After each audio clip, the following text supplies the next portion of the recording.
Guys, நம்ம நொயிலாத்துக்கு வந்த அன்றைக்கி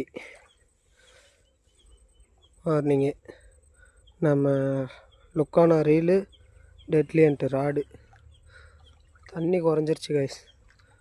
நானும் ஒரு அரை மணி நேரத்துக்கு மேலே ஆச்சு இந்த மீன் அடிக்கிறதுக்கு. சைஸ் பாருங்கள்,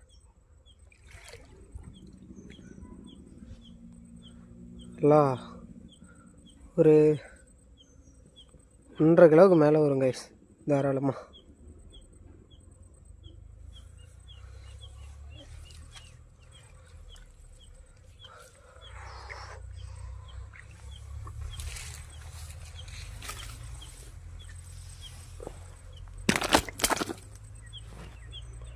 வாங்க